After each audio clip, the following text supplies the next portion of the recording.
I feel like we've grazed through a very rich and satisfying meal, intellectually, emotionally, and culturally. And for our dessert, Kevin Kelly from Wired Magazine. Thank you. It's a real pleasure to be here. And I'll start right in with my talk, which is about the next web, the web after the web that we have. And I want to begin by reminding everybody that the web that we have is less than 5,000 days old.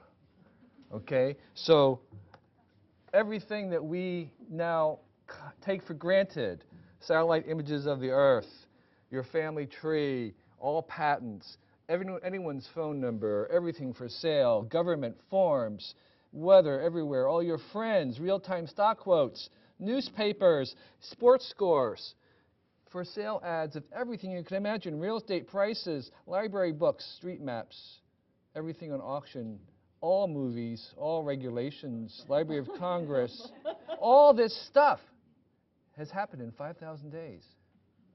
Okay? 5,000 days. So 5,000 days, this wasn't here. In fact, if I've told you 5,000 days ago that all this stuff would be here, you'd call me crazy. Because 5,000 days ago, we did not expect that. We thought the future was coming. And I know this from being at Wired. One of the things that we thought it was going to be was TV, but better. There are going to be large companies that were going to be downloading the stuff that we would just sort of draw on, suck on to. That's what it was going to be about. That's what we really expected. We did not expect the impossible. Because there is not enough money in the world to create all this stuff that I just told you about, that we have now. There's no economic model to explain how all this stuff could be generated and then given away for free. It is impossible. So one of the things that the web has taught us is we have to get better at believing the impossible. Okay? So that's, for me, the major lesson, I think. So what's the next 5,000 days going to be? That's the question. If that's happened in the last 5,000 days, what will the next 5,000 days bring us? It's kind of hard to even imagine. And I think I have a couple suggestions about what that might be. First of all, I think we're headed to the point where we can imagine it being very much global. We all know about the fact that all our competitors and everybody else in the world is only 1/8 of a second away. That's the time it takes for the speed of light to go around the Earth. So everything is just basically 1/8 of a second away.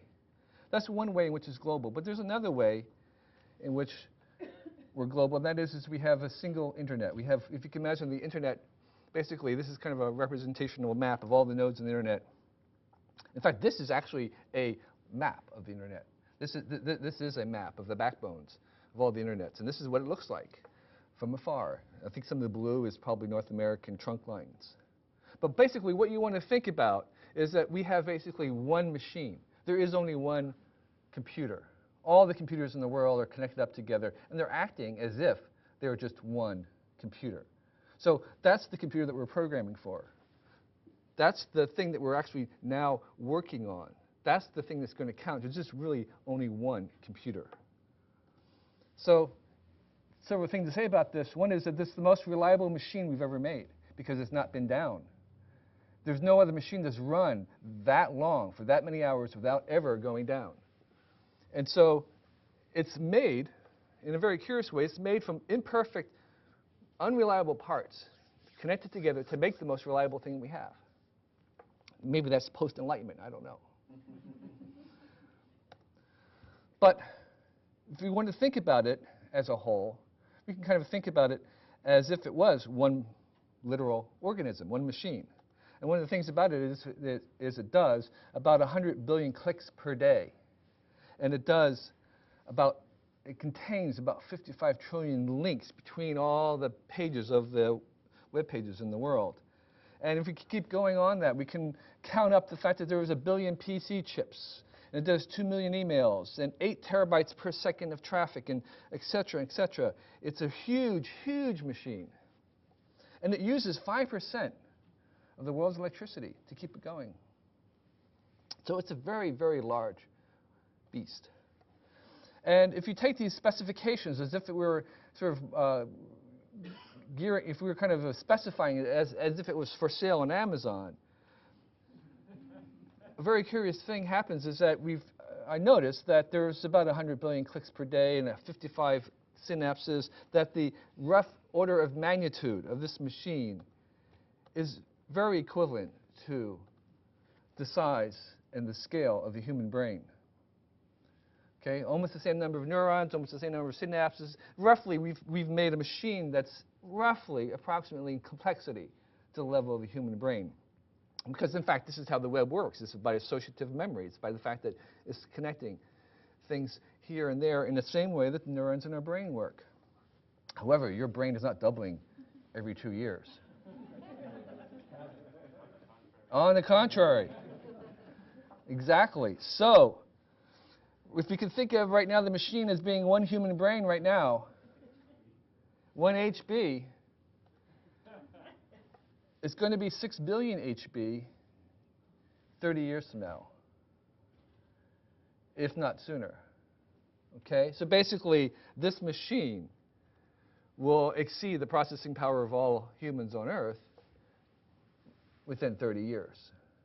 Okay? So what I'm suggesting is that this is a very large machine. And so I want to just give 3 ideas about the nature of this one machine.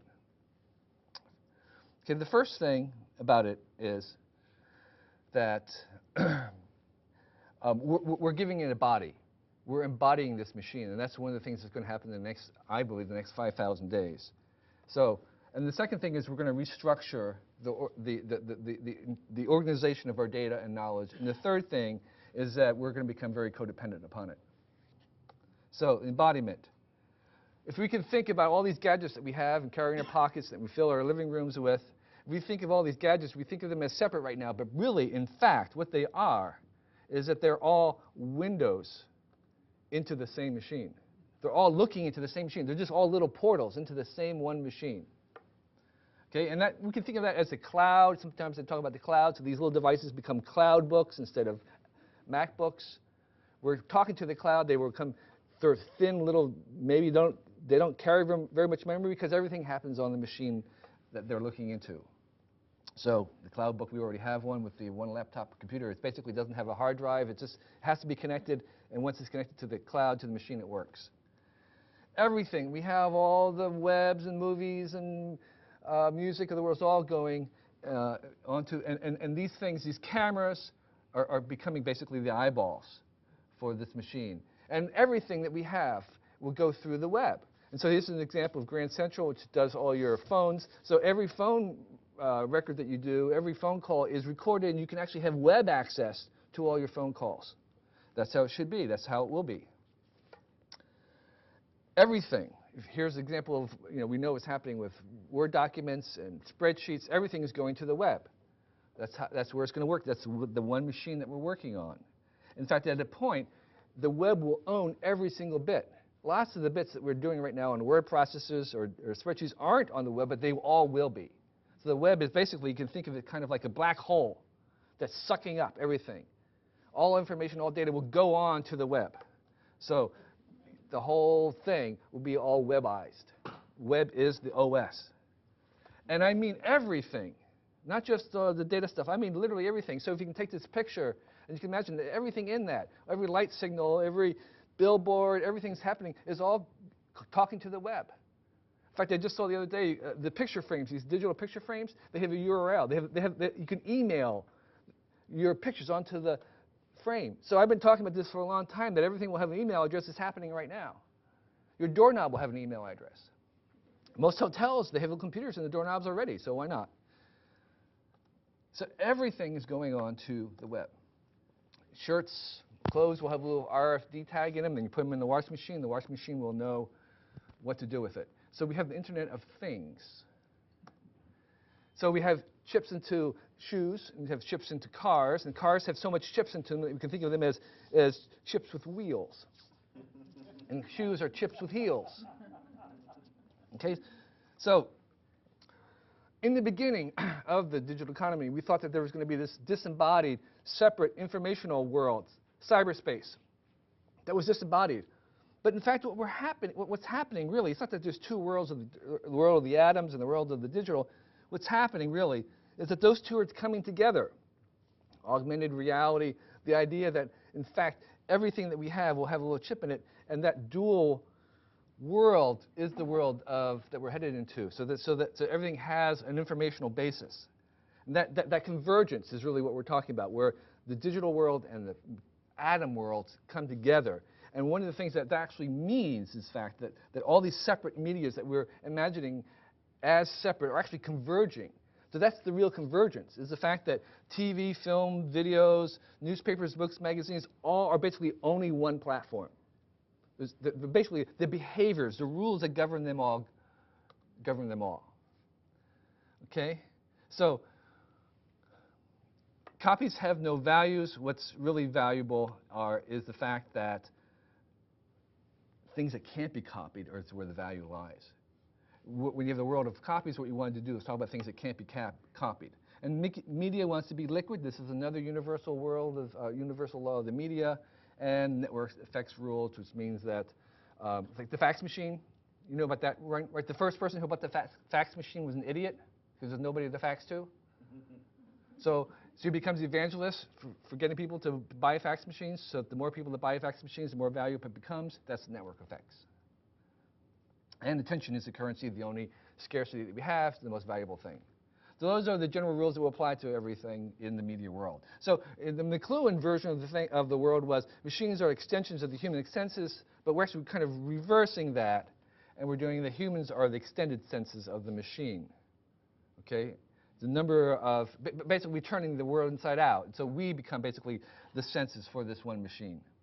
1 trillion eyes, ears, touches, all this peripheral stuff becomes the embodiment for this machine. Okay? So the second thing that's happening is the restructuring of this world through this one machine. Okay, the first revolution in this whole digital era was the fact that we linked all the computers, and that we call that the net. That was a big, big thing. Take all these computers and link them together. You know, we can just see it in our head. That's what we thought the internet was about. And there was a lot of resistance. People were kind of really afraid at first of linking all their computers together. Oh my gosh, what will happen? You know, and so you know, this is what it looked like, and there was a lot of resistance and fear about linking all the computers together. And the second version of this was sharing packets. You had to share your packets if you were going to be on the network. Oh, share my packets. I don't know. Okay, but this is what happened. So the second one was linking pages. That's the revolution. That's the thing that we're in right now. Everybody has pages, and you link them together. That makes the web. You know, we link them all together. And so there was resistance about linking your pages together. People were very concerned about that. Copyright, all these other kind of issues. Can I link my pages, make them for free? Share my pages? I'm not sure. Okay? And so in the beginning, you know, people would put out, the companies would have a website, and you'd come to your website, and so that was the big step forward, that you can share you open up this information for a flight that was used to be very guarded and sold for a lot of money. You open it up, and now there's a big step, and you've realized by sharing the information that made it more valuable. That was a big step. And you shared links. Okay, so that was part of what the web was about. Now the third one that we're headed into, that we haven't gotten there yet, that we're going to, this is about data. Sharing your data, which is even more personal, which is even more intimate, which is even more, has even more resistance at. And when we do this, we're going to get this one machine. That's what this one machine is about. So rather than just, of course, just linking pages together, what we're going to do is we're actually going to link every idea and every little noun in every page to each other. That's a bigger thing.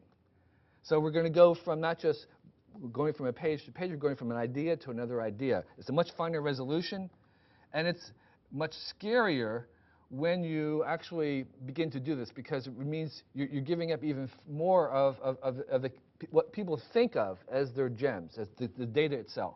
So rather than right now, what that means is that we're going to link this Internet of Things, we're going to link to not just we're going to link to the thing itself in the sense that it has a chip in it, so we're linking to it. So not just finding out about your flight in the general sense of a web page on the airline company's web page, but we're actually going to go to the flight itself, maybe to that very seat. There'll be a link to it. We're going to go right to that information itself so that I can have access to that itself. So here's a good example. I live in Pacifica, and right now the web doesn't know anything about Pacifica. It's just another word. But in this coming way, this data, anytime it comes across that word Pacifica, my town, it will know that it's a town. It will know it's the same town in California.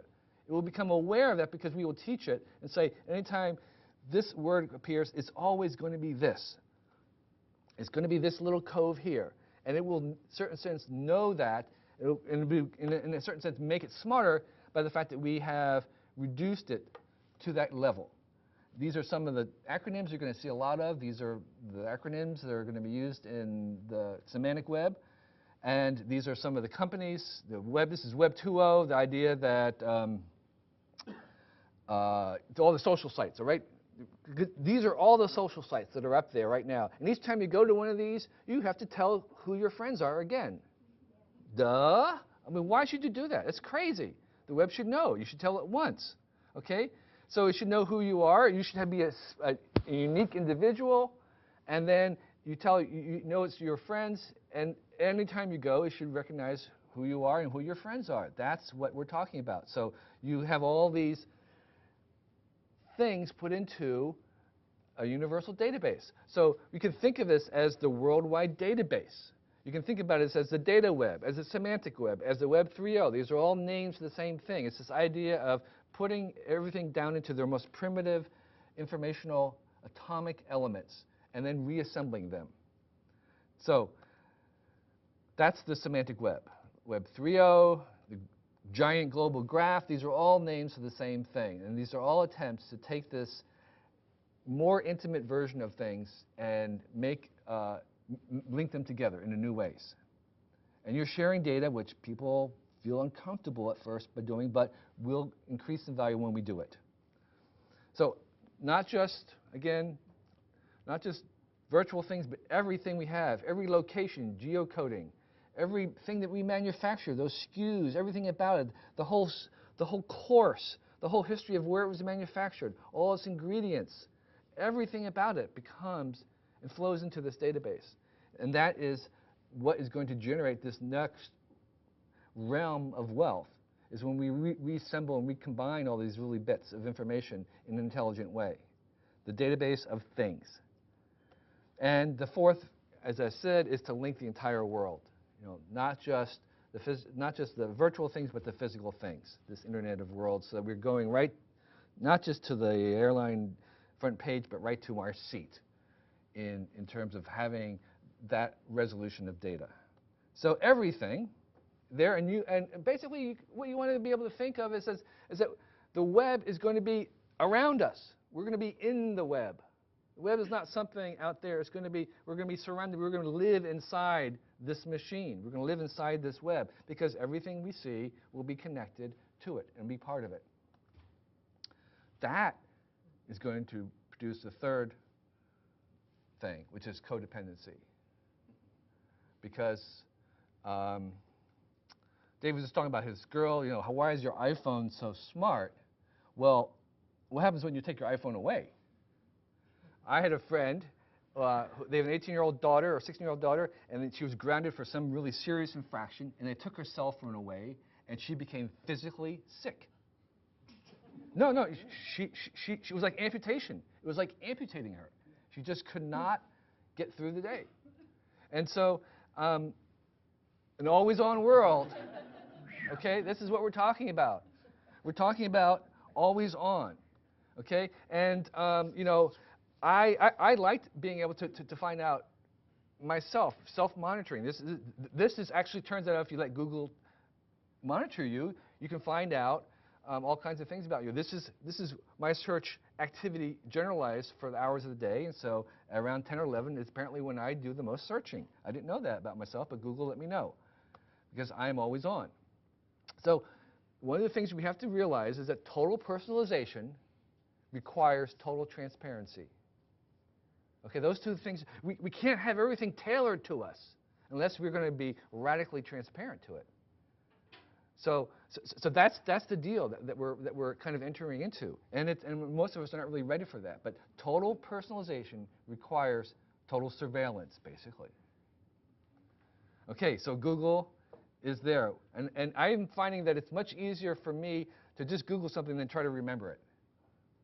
So I don't even bother trying to remember it. I'll just Google it. It's much easier than trying to recall. So I'm actually become dependent on Google in that sense, and we think, oh, how horrible. But actually think about writing. Writing is a technology.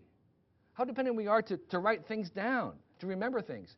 What if we took writing away? Could we operate? No, we couldn't. If we couldn't read and write, could we be ourselves?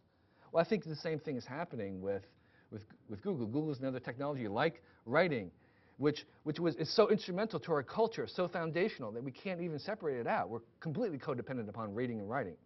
I mean, the alphabet permeates this room to the degree that we're not even aware of.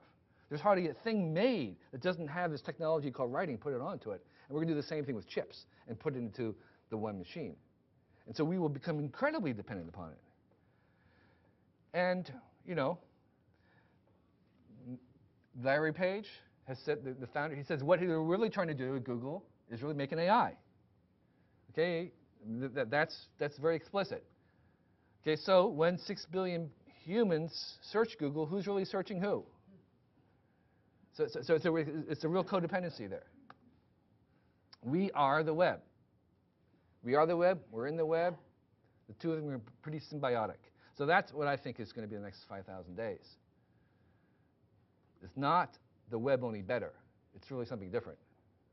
Okay, it's really we're talking about something that's really kind of it's smarter. It's more personalized. It's more ubiquitous. But you could also think of it as sort of like an organism. This is, you know, the Volux. This is kind of, I mean, this is, you know, it's one machine. That's what we're dealing with. We're making one machine. So what to do about it? What can we do about it? Well, I have a couple suggestions. Just to end this right here. There's only one machine. The web is this OS. All screens look into the one. No bits will live outside the web. To share is to gain. Let the one read it. And the one is us. Thank you.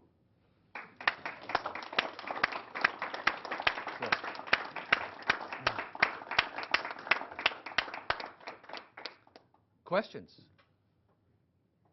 Xander. Have I heard this one before? Thank you, Kevin. I've seen some of that, but not all of it, and it was really great to see it. You touched on it a little bit, but I'd like to hear a little bit more of what you think about where nostalgia fits into this world. I mean, I purposefully own the latest model car I can that has no computers in it, because it's a 4x4 that I use in off-road conditions where if it fails in a way that the one web I'm not connected to, I need to be able to fix it. And you know, vinyl has transcended. Vinyl LPs will transcend CDs, right? They already have, and they will continue to do so. So there's clearly a nostalgia thing that exists in this world, and you touched on it when you said that these things have value. These are the things that are going to become valuable, but I'm curious as to where those things fit into your world. So generally, I find the answer to these kind of questions about this kind of digital world is always all of the above. That's an option. The option to drop out, the option to become like the Amish, the option to live simply is always there. And it's actually very easy to do. I mean, it's very easy to, people say it's hard, but it's not. It's very easy to unplug your TV. It's very easy to not have a car, to live somewhere in the woods.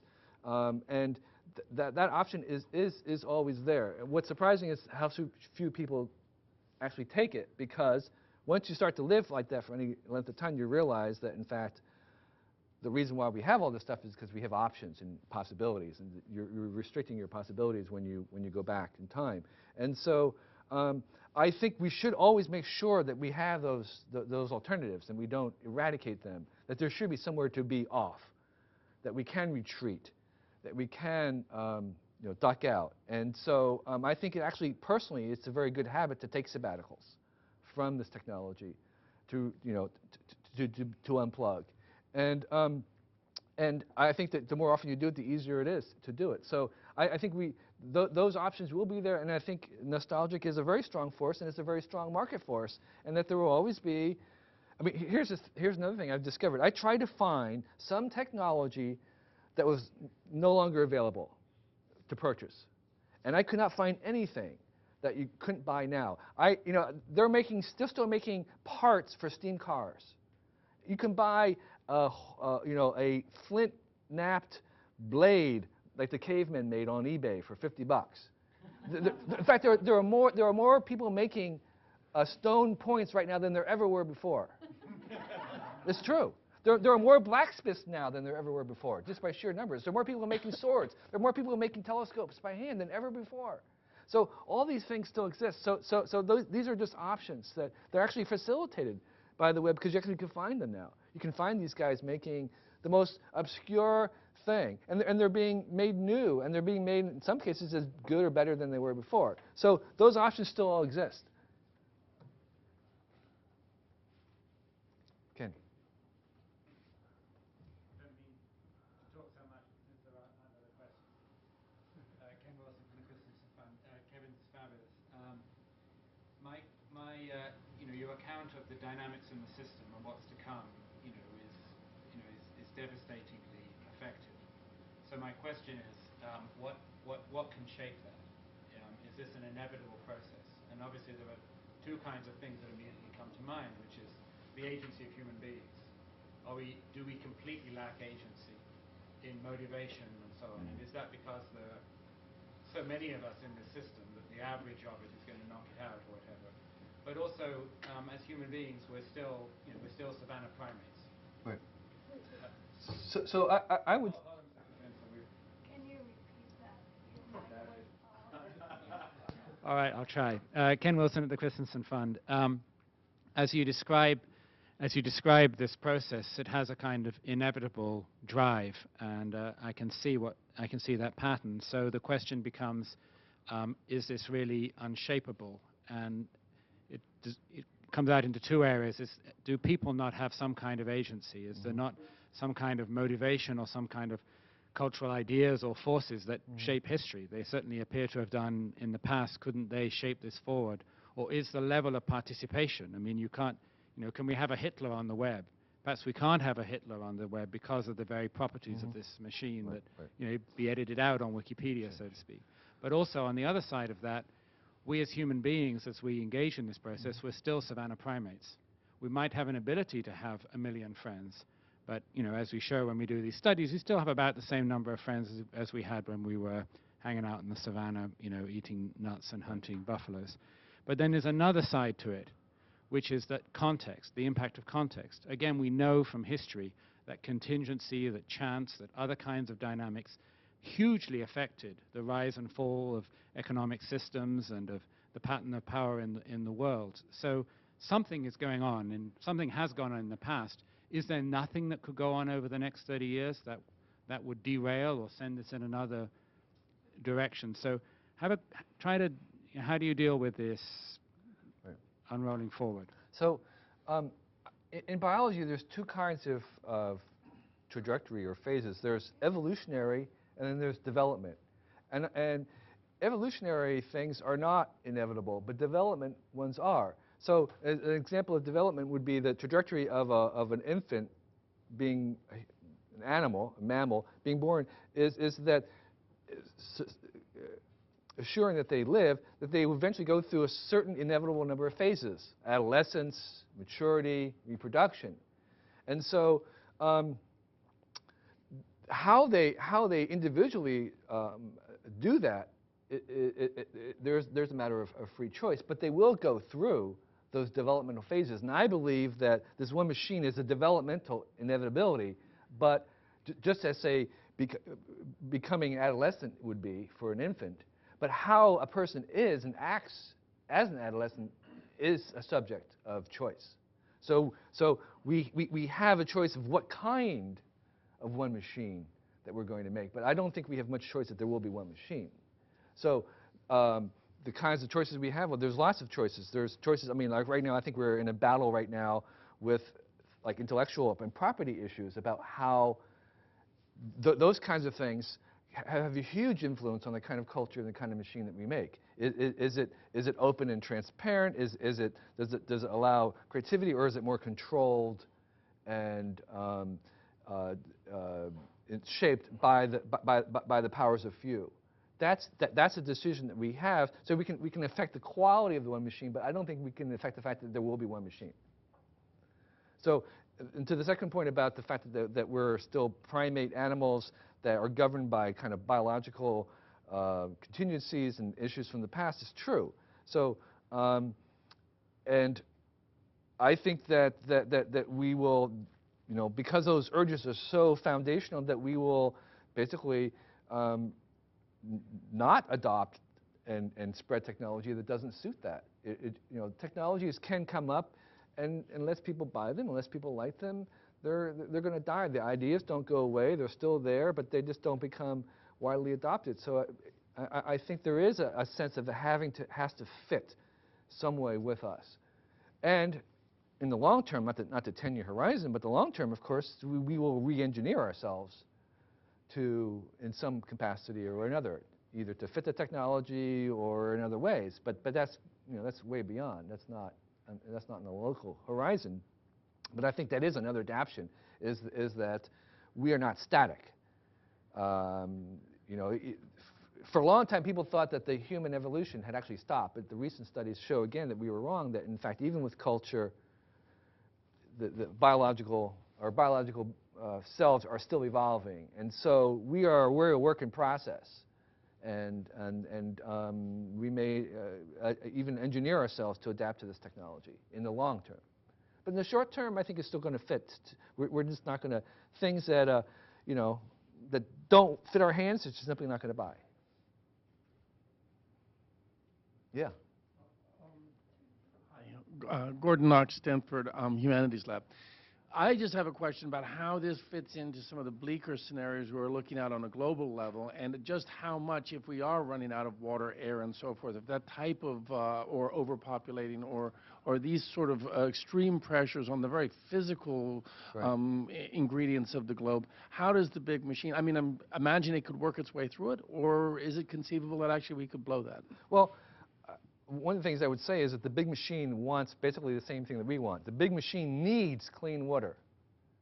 It needs it needs happy people, and so it's in the interest of the big machine to have a clean environment. It cannot sustain itself over the long term with toxins, and therefore basically the wants or the agenda of the machines are in sync with life. It's not antagonistic to life. I think that's I think it's I should say, it's like I think of technology like children. Okay, so there are certain things that your teenager might want, and those urges might be kind of primeval, but we don't have to surrender to all those urges. We have to kind of be aware of those urges, and then we have to sort of manage and refine those urges. And I think the same thing with technology. It's kind of like an adolescent. I think it has some tendencies that, if left unchecked, would not be good for it. That would actually be bad for itself. But that fundamentally down deeper, that the wants of technology are in alignment with the wants of life. Just to push back on that one, I mean, it is conceivable that actually the machine is very much a reflection, and it is, of us, right, and the types of motivations and sequences that we program our own social organizations around. So if it were the case that the Tata Mobile, not only in India but throughout China was just felt to be a birthright of human beings, and that huge influx of internal combustion engines spinning around could in fact push us over the edge. Isn't it possible that the machine, as it were, would encourage the distribution and sale and acquisition of this automobile, at the same time not registering or not fully processing the downside consequence? Well, as I try to emphasize, at least in this period, it's symbiotic. We are part of the web. The machine needs. We're part of the search engine. We're part of where it senses. And so it's not that the machine, there's a machine and then there's us and we're separated. We are part. So the human life and our own interests and our own desire for quality of life around the world are an essential part of this equation. And so, to the degree that there is something that we should do, which is that we have to be clear about what it is that we want. And that when we can do that, we can use the machine, and that fundamentally, the machine is in alignment, and that if we want to have a clean Earth, then that is good. Good for the machine, good for us. I'm just saying that there's no inherent antagonism between the two. But we do have to make it happen. It's the structure of the feedback loops over Right, time. exactly. From a mathematical point of view. It's, Right. it's the boy and the sports car. Right. They can be incredibly in tune over one time scale. Right. But over, the next corner. Right. Yeah. Okay, thanks so much. Sure. I'm going to wait for the mic And I'll bring it back to you. I'll bring it back to you. because every bit should be recorded. Machine. Yes, that's right. The machine wants it all. I said every bit should go into the machine. Thank you, machine. Kevin, that's probably one of the most thought-provoking presentations I've ever heard. I absolutely loved it. And I really look at this element of the codependency, and I'm inspired by the potential of incredibly increased utility of everything around us, and frightened by the prospect of the dependency upon that, and should the one machine be controlled by, the wrong forces. So that's as thought-provoking as anything, and I'll be thinking about that for a long time. Thanks. The one thing I look at as an arts program officer working with the Irvine Foundation that I see as one realm that's even more specific to my work is you mentioned that the value is in the uncopyable. Right, Can you right. speak more to what is uncopyable? Sure. And what that value looks like? That fascinated me as So one actually, thing. I just did a posting on that's called Better Than Free, which actually kind of lay out this. But the idea, of course, is that the Internet's basically the world's largest copy machine, and that anything that can be copied that's brought near it will be copied, that is sort of like superconductivity, electricity, that once it comes on, it just never goes away, it just kind of keeps going. So what the Internet does is copy.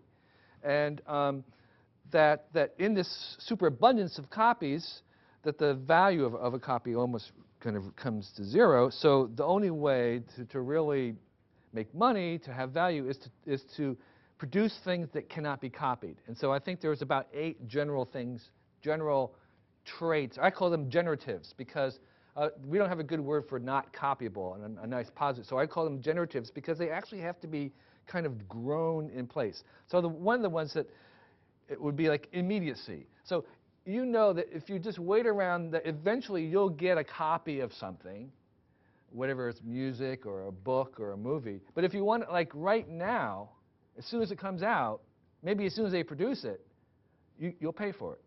So you're going to pay for immediacy.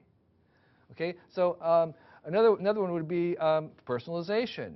So yeah, you'll eventually get a free copy of that of music, but if you wanted it tuned to suit the acoustics of your living room, you'll pay. Or if you want a book that's signed, or in some ways tailored to you or what you know or your past reading habits or whatever it is, that personalization is you'll pay that instead of getting a free copy or on top of getting a free copy. Okay, another one might be authentication. Free software. Oh yeah, eventually you'll get the free software, but is it really as good? Is it really does it work? Does it have any bugs? Or drugs, for that matter? Yeah, you can get free copies of drugs, but I really am willing to pay to have the authentic version of it. Maybe the generics are pretty good, but I'm willing to pay. So authentication is another one. A fourth one would be what I call accessibility. So, you know, ownership sucks in some respects because, like, if you own all this music and you get the movies, you got to back it up, you've got to catalog it, you've got to keep going. And even though it's all maybe free, you know, I might actually pay someone to have access to all the music in the world anytime I want to, or to just give me any movie that I can think of right now, even though I could get it on my own later on somewhere else if I want to hunt through it and blah, blah, blah, blah, blah. So accessibility is another thing we might pay for. That can't be copied, really. I mean, it's just kind of, it has to be localized in some respects. And so, and the first one is, the last one I call kind of maintenance or interpretation. And the great famous example in Silicon Valley is software free, manual $1,000. Okay? So it's like, okay, in order to understand how to use this, to get through it, you need a sort of level of expertise and guidance, even though the thing itself is for free. Or your genes are going to come this way right now. They're $1,000 to get your genes sequenced, but eventually it'll cost nothing to get your genes sequenced, and it'll cost $1,000 just to get them interpreted. To get the sequences interpreted, because they don't mean anything unless you can interpret them, and that's the hard part. So just getting a sequence will be free. So those are the kinds of examples that I'm talking about. Where do we find the article? I think if you actually just Google "better than free" at this point, you might even find it. But it's on my website, Kevin Kelly, "Better Than Free." So I mean, there are some other aspects of the media laws, but that's one of the things that regulate this world where there's free copies.